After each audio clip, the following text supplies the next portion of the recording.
Ya pemirsa, seorang bocah perempuan di Kabupaten Bandung, Jawa Barat menjadi korban pencabulan oleh dua orang kakeknya.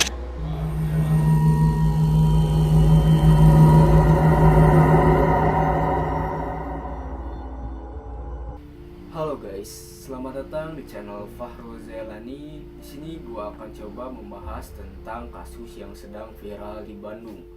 Yang dimana kasus ini menceritakan seorang anak perempuan yatim berusia 11 tahun yang menjadi korban asusila oleh kedua orang pelaku kakek-kakek. Yang dimana kakek-kakek ini sendiri salah satunya adalah kakek korban. Mungkin sebelum kita membahas tentang cerita ini, kalian boleh subscribe dulu channel gua, bantu gua untuk mencapai 1000 subscriber dalam 1 bulan.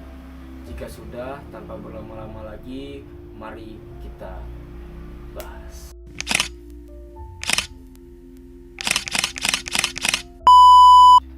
Oke, seorang anak perempuan yatim berusia 11 tahun menjadi korban asusila di kawasan Cililin, Kabupaten Bandung Barat, Jawa Barat. Mirisnya, ia menjadi korban tindak kekerasan seksual oleh dua pria tua yang tak lain adalah kakek korban. Tindak asusila ini dilakukan kedua pelaku berinisial M dengan umur 68 tahun dan L yang umurnya itu 53 tahun berulang kali selama kurang lebih 2 tahun. Dampaknya, korban mengalami trauma berat hingga akhirnya berani untuk bercerita kepada wali kelas dan kakaknya yang kemudian melaporkan perbuatan kakek tersebut ke polisi. Tindak asusila ini dialami korban sejak kelas 3 SD dan saat ini korban sudah memasuki kelas 5 SD. Menurut penyelidikan, pelaku L sudah melakukan tindak asusila ini sejak akhir tahun 2022 hingga Oktober 2024. Kejadian pertama saat korban meminjam ponsel pelaku dengan syarat dimainkan di dalam kamar.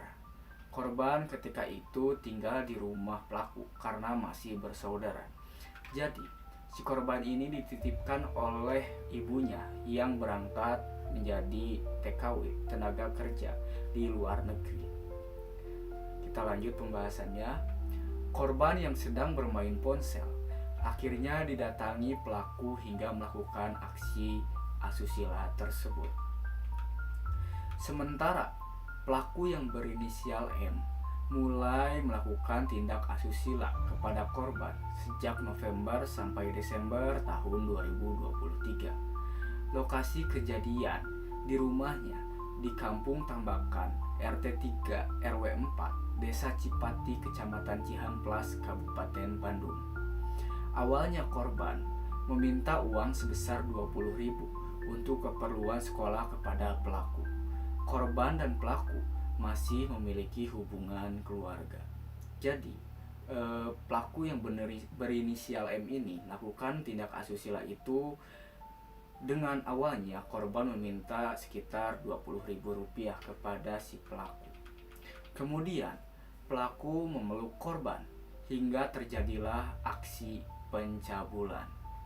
Aksi bejat ini dilakukan pria sepuh. Itu membuatnya ketagihan. Jadi, si pria sepuh ini atau kakek-kakek ini awalnya melakukan itu secara tidak sengaja dan lama-kelamaan menjadi ketagihan hingga melakukannya sebanyak 4 kali. Kejadian itu akhirnya diketahui gurunya hingga melaporkan ke pihak berwajib. Motif kedua kakek bejat itu mencabuli anak yang sama itu karena tergoda melihat tubuh korban. Kini polisi mengamankan kedua pelaku. Mereka telah ditetapkan sebagai tersangka dan ditahan di Mapolres Cimahi. Atas perbuatannya ini, keduanya terancam hukuman penjara 15 tahun karena dijerat dengan pasal 81 dan atau pasal 82 Undang-Undang Nomor 17 Tahun 2016 tentang perubahan kedua atas Undang-Undang Nomor 23 Tahun 2022 tentang perlindungan anak. Oke guys, kasus ini sangatlah miris. Karena apa? Karena si para pelaku ini melakukan tindak asusila kepada korban itu sejak berusia 11 tahun. Dan motifnya adalah si pelaku ini tergoda dengan tubuh korban. Bagaimana bisa kakek-kakek berusia lebih dari 50 tahun dan lebih dari 60 tahun bisa melakukan hal seperti itu kepada usia 11 tahun, kepada anak usia 11 tahun? Itu sangat-sangat tidak normal.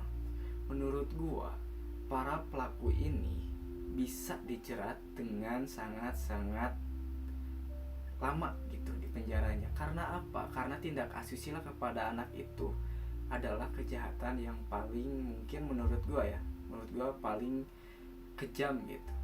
Karena bisa berdampak kepada si korbannya ini. Korbannya ini bisa trauma seumur hidup gitu dengan adanya kasus seperti ini. Untungnya si korban ini dapat menceritakan kepada kakak dan gurunya. Banyak di luar sana yang menjadi korban atau yang menjadi korban tindak asusila seperti ini tidak berani untuk menceritakan kepada orang-orang terdekatnya karena mereka takut terhadap pelaku-pelaku ini. Bayangkan saja umur 11 tahun. Dia itu 11 tahun itu mungkin SD, dan sudah diceritakan tadi dia itu berusia dia itu memasuki kelas 5 SD, yang dimana kelas 5 SD ini sangat susah sekali untuk terbuka kepada orang lain, sangat takut terhadap orang-orang yang berusia lebih dari dia. Tapi untungnya si korban ini bisa menceritakan kepada kakaknya dan kepada wali kelasnya gitu. Alhamdulillahnya kakak dan wali kelasnya ini melaporkan kepada pihak kepolisian. Jika tidak terjadi pelaporan ini atau jika tidak terjadi si korban ini berbicara kepada kakaknya atau kepada wali kelasnya, mungkin saja tindak asusila ini terus berlanjut sampai si korban ini berusia mungkin lebih dari 20 tahun, 30 tahun mungkin ya, sebelum dia menikah gitu. Dan dia kalau menikah pun pasti sangat-sangat trauma. Ya gua berharap untuk korban sebisa mungkin dia hilang gitu traumanya. Karena apa? Trauma ini bisa menyebabkan dia untuk takut menikah, terus takut berpacaran, terus takut bersosialisasi dengan sesama, mungkin seperti itu.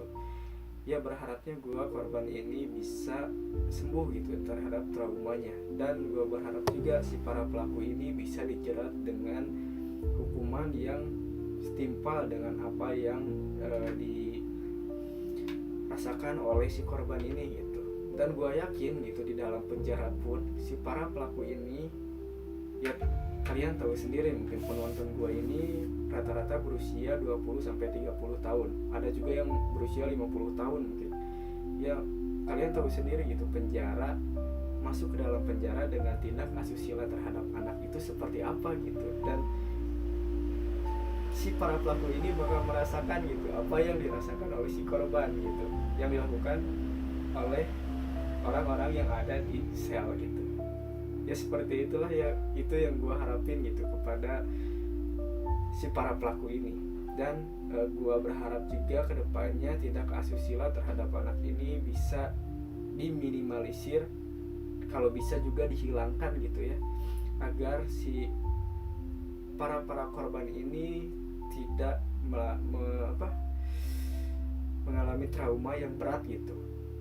Ya mungkin begitu saja, mungkin ya segitu saja cerita dari gua tentang kasus yang ada di kota Bandung ini. Ya sangat miris gitu, tapi ya mau gimana lagi, semoga tidak ada lagi kejadian seperti ini gitu. Mungkin segitu saja, kalian jangan lupa subscribe, like, dan komen. Terus tinggalkan juga komentar gitu,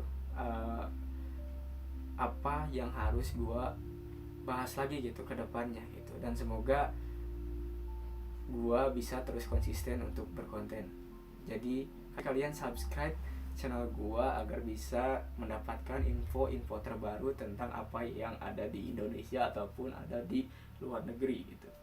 Dan gue juga akan membahas nanti teori-teori konspirasi ataupun konten-konten horor yang mungkin akan dinikmati oleh kalian gitu. Segitu saja mungkin penjelasan dari gue video kali ini.